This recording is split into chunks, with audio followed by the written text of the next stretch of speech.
같은 시간의 가치를 쓰잖아. 근데 이 사람은 2천만 원이고 이 사람은 2천억이야. 야, 불공평하지 않냐? 열심히 일하지 않는다고 해서 가난한 게 아니라니까? 이해하지 못하잖아. 이것만 깨우치면 2, 3년 안에 진짜 부자 된다. 그게 뭐예요? 이거는 어디서 돈 주고도 못 듣는 얘기야. 내가 처음으로 푼다. 이게 뭐냐면 아 대표님 요즘에 돈 모으고 돈 버는 게 왜 이렇게 힘든 거예요?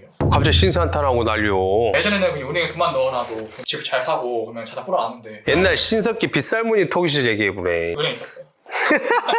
요즘 저축만 하면 오히려 돈이 줄어드는 그런 느낌이 들어가지고 그게 맞아. 은행에 저축하면 실질적인 금리는 마이너스지. 대체 왜 이러는 거예요? 우피디 이게 소름 돋는 게 뭔지 알아? 이게 평행이론 같은 거거든? 내가 정말 가난하게 찌질하게 살았잖아. 아프기도 하고. 그때 주방 설거지를 하면서 15시간씩 일을 하면서 똑같이 물어봐 진짜. 나는 왜 이렇게 가난하고 왜 이렇게 벌어도 돈도 안 모이고 왜 이래요? 나도 똑같았어 진짜. 아 그래요? 근데 성공하고 싶고 부자가 되고 싶은 사람은 다 이 생각을 한 번씩 해본 것 같아. 이 영상 찍으면 좋을 것 같아. 내가 최근에 이 얘기를 비슷하게 생각한 적이 있었거든. 큰 깨달음이 온 적이 있어. 어떤 깨달음이요? 엄청나게 큰 거 깨달았지. 너는 지금 그러니까 행복한 거야. 내가 그때 그 질문했을 때 나는 그때 이걸 빨리 알았더라면 성공하는데 이렇게 늦게 오진 않았을 것 같고, 내가 그래서 오늘 이야기 해줄게. 오늘 100억짜리 이야기 진짜 풀게. 이거는 어디서 돈 주고도 못 듣는 얘기야. 이거 내가 처음으로 푼다. 근데 구독 버튼 안 누르고 뭐야. 염치가 없네 이거.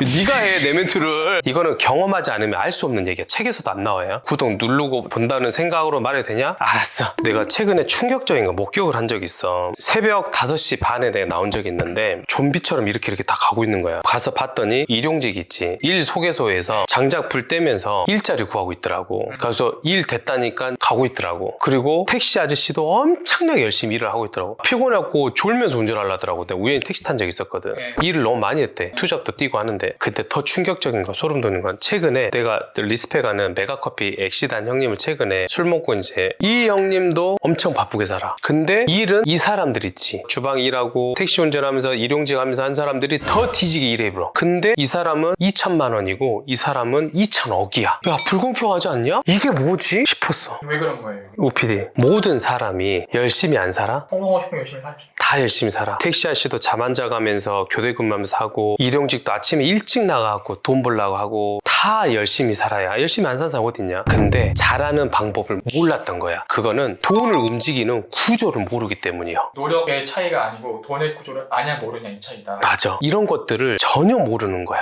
이를테면 이런 거야. 같은 시간의 가치를 쓰잖아. 그런데 가난한 자와 부자가 너무너무 다른 걸 내가 뭘 안 줄 알아? 가난한 사람들이 노동을 하니까 어디에만 집중하냐면 일과 소비에만 집중을 하는 거야. 내가 열심히 일했지. 그러면 써야 돼. 왜? 내 생활 즐겨야지, 내 여가. 그래서 맛집 다니고 쇼핑도 하고 여기에 아주 포커싱 되고 집중돼 있어. 근데 부자들은요, 자기 자산을 증식하는 데 기쁨을 더 느껴. 본인들이 사업을 한다면 아이템이나 이런 시스템을 구상하면서 돈이 어디로 흘러가는지 그런 것도 파악하고 연구하면서 구조를 엄청나게 잘 짜는 거야. 벌써 다르지? 여기는 일과 소비를 쓰는데 부자들은 돈을 버는 방법도 같이 사람들 만나면서 연구도 하지만 뿔리는 거를 엄청 연구하는 거지. 같은 시간도 퀄리티가 다르네요 확실히. 완전. 그니까는 부익부 빈익빈이 이렇게 완전 격차가, 초격차가 계속 벌어지는 거야. 그래서 가난한 자와 부자의 벌서스 뭐가 나왔냐면 관심이었어. 무슨 관심이요? 돈의 구조, 흘러가는 거. 아 그거에 관심이 없는 사람들이 빈자가 되는 거다. 나는 이 메커니즘을 너무 늦게 알아서 후에 막급이었지만 이 정보를 빨리 알려줌으로써 삽질하는 거.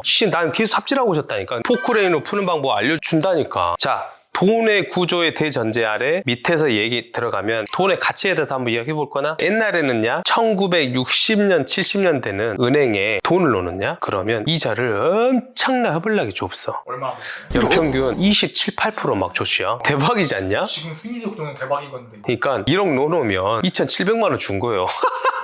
말도 안 되지. 더 대박 사건. 재형저축이란 것도 있었어. 아 서로 본 것 같아요. 재형저축이란 거냐? 당시에 40%까지 줬어. 우리 어르신들은 진짜 쉽게 돈 벌었지. 물론 그 시절에는 저축을 그렇게 많이 할 수 없는 단점도 있긴 했지. 자, 오피디, 그럼 지금 봐볼 거나? 지금 현재 2026년 금리 몇 프로 주디? 한 2.5% 정도 되죠. 3% 주는데 쉽지 않을걸? 근데 너 물가 상승률 알지? 물가 상승률이 몇 프로인 줄 알아? 금리보다 높지 않을까요?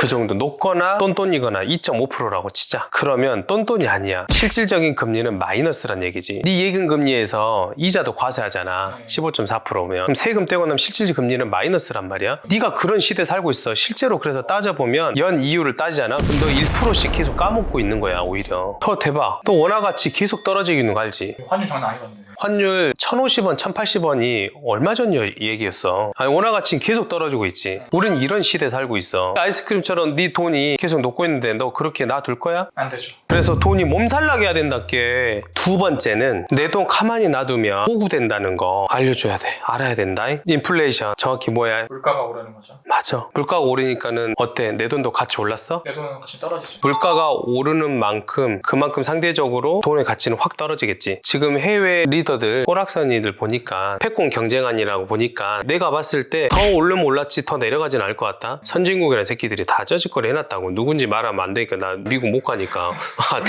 다 얘기해봤네. 큰일 나붙네. 어디 지난 40년 동안 우리가 세계에 발맞춰서 중국이든 베트남이든 필리핀이든 뭐 여러 동남아시아가 인건비가 싸잖아. 그러면서 싼 인건비로 물건을 만들 수 있으니까 조율이 잘 됐던 것 같아. 물가가 얼마나 올랐던 것 같아요. 그게 맞지. 근데 이 근자에는 이제 완전히 엎어진 것 같아. 패권 전쟁 하면서 미국이 자국 보호를 엄청 심하게 했잖아. 이게 오프쇼어링이라고 하는 건데 이게 뭐냐면 미국 우선을 하겠다는 이거야. 기업들 있지. 다른 나라에서 남존유 시키지 말고 다 갖고 들어와. 다 갖고 들어오면은 문제는 뭐냐. 미국은 생산 능력이 별로 없이야. 인건비가 싸진 않잖아. 근데 이게 가능하다고 됐던 거는 AI. 근데 문제는 지금 당장은 인건비가 엄청나게 비싸잖아. 베트남이나 동남아시아에서 5,000달러로 가능했던 게 미국 들어가니까 그게 실제로 8만 달러가 넘어버린 거야. 10배 이상 차이네요. 그러지. 그러므로 물가가 뒤지게 올라오르지. 물가 상승률에 또 기인한 게 원자재, 원유. 최근에 원유 장난 아니잖아. 최저임금도 계속 오르고 있고. 그러니까 이런 것들이 계속 기인하는 거야. 그래서야 돈은 계속 찍어낼 거 아니냐. 그런 만큼 물가는 계속 오르게 돼 있어. 그래서 내 돈은 똥값이 계속 돼가는 거라고요. 그래서 내가 내 돈을 움직이게 하고 몸살나게 하라는 게 그런 이유란 말이야. 자, OPD 세 번째는 부채를 좀 이야기해볼까? 부채도 알아야 되는 거예요? 내빚만 중요한 게 아니라 국가 부채도 살짝 이야기하면 국가 부채가 왜 중요하냐면 각 나라별마다 지금 돈 엄청 찍어내거든. 그 말은 뭐냐면 부채가 많다는 얘기야. 부채 비율이 100%가 지금 넘었거든. 나라가 경기 부양하려면 제일 쉬운 게 뭐냐면 돈 찍어내는 거야. 빚을 만들어낸다고. 개인 간 채무도 그러잖아. 빚이 있으면 내가 더 많이 벌 능력이 없으면 어떻게 하냐? 또 다른 빚을 빌려오잖아. 돌려막기 같은 거. 그래. 국가도 똑같아야. 이게 심각한 거야. 그러면 어떤 현상이 생기냐? 인플레이션이 계속 지금 심해지잖아. 이거는 다 고전이에요. 로마 제국 때도 그랬단다, 세상에. 생은하가 그냥 발행이 됐는데요. 그냥 발행해서 쓰면 되잖아. 근데 세상에 여기다 불순물을 졸라게 막 넣어갖고야. 그거를 막 더 찍어냈을 거 아닌가? 그렇게 해서 빚을 갚는 그런 행위들을 했었단 말이에요. 그러니까 베네수엘라 같은 짱 나는 거예요. 나라 너희들이 열심히 우리들 위해서 포퓰림 정책이든 뭐든 복지도 많이 해주고 돈 찍어내든 난 몰라야. 그게 아니라 문제는요, 내 돈의 가치잖아. 내 돈의 가치가 쓰레기가 되고 있다는 게 이 얘기하는 거야. 그래서 우리도 그 정도는 알고 있어야 돼요. 그래서 경각심을 가지라고 내가 이 얘기 잠깐 하는 거야. 갑자기 인플레이션을 해칭할 수 있는 일론 머스크가 이야기가 생각난다. 뭐죠? 노동시대의 종말. 예고를 다 하지 않았냐? 멋있더라. 결국 AI하고 로봇이 이제 발달되면 노동자들이 이제 거의 없어지잖아. 그러면서 이제 우리 인간들도 진짜 기본 소득의 시대가 오면은 인플레이션 걱정을 우리가 덜 하지 않을까? 그래도 지금은 신경 써야겠네요. 지금은 당연히 이거는 내가 봤을 땐 그래도 한 5, 6년 필요하지 않을까? 아니 대표님, 돈이 이렇게 풀리고 있는데 왜 나는 계속 가난한 거예요? 이걸 찾아보니까 전문용어로 캔틸렌 효과라 하더라고. 그게 뭐예요? 전 세계 은행들이 이제 다 풀잖아. 예. 우리 같은 게 한국은행이 이제 돈을 풀었어. 이 푼 거를 자산 증식을 잘했던 사람들. 이런 사람들은 더 부자가 되고, 그 다음에 상대적으로 크게 혜택 보지 못했던 가난한 사람들은 더 가난해지는 이 현상들을 캔틸렌 효과라고 얘기 나오더라고. 중앙은행에 돈을 풀면 그게 나 부자한테 더 많이 간다 혜택이. 그래.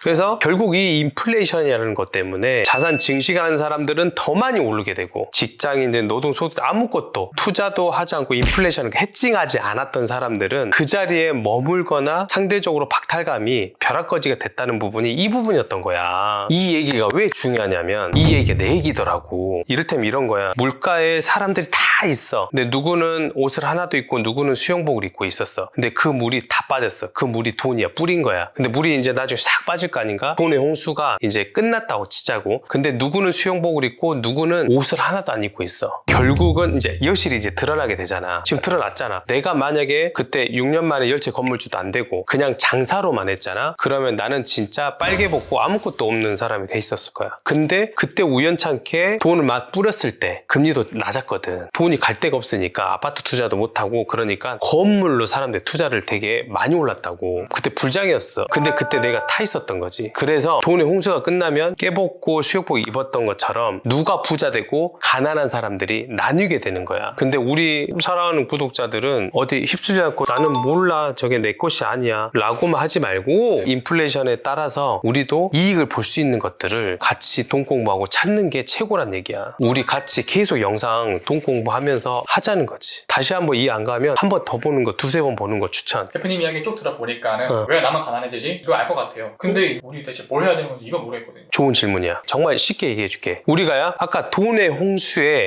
휩쓸려서 이재민이 돼볼지 거지가 돼볼지 이런 흐름 있지. 돈이 흘러가는 이 파도 속에서 다른 걸 계속 같이 연구하자는 거지. 홍수에 휩쓸릴지 파도를 탈지 선택해야 된다. 그라제. 그러면 홍수에 떠밀려 갖고 거지가 안 되고야 멋지게 파도 속 웨이브 타는 부자로 갈 수 있는 한 세 가지가 있어. 첫 번째는 돈은 살아있는 생명체라고 생각해야 돼. 돈이 봐봐. 오피디 이렇게 쿵딱쿵딱 뛰어있어. 너 근데 얘 잠만 재우면 어떻게 되냐? 죽어불제. 돈을 움직이게 하는 게 뭐가 있어요? 엄청 많지. 늘 말하는 투자 형태적인 게 너무 많잖아. 뭐 채권, 달러에 투자할 수도 있고 금에 투자할 수 있고 코인이라든지 주식, 부동산, 아파트, 건물 뭐 너무너무 많잖아. 그렇게 흘러가는 곳이 너무 많잖아. 맥처럼 사람도 이렇게 기혈순환이 돼야 되는 것처럼 돈도 순환이 되게 만들어줘야 된다니까. 아까 얘기했던 것처럼 두 번째, 현금만 들고 있으면 인플레이션에 반드시 패배한다. 첫 번째하고 좀 비슷한 맥락인데 물가 상승률이 일반 은행에서 받는 시중 금리보다는 분명히 높을 거야. 높기 때문에 내 현금 갖고 있는 가치는 계속 하락될 거야. 세 번째,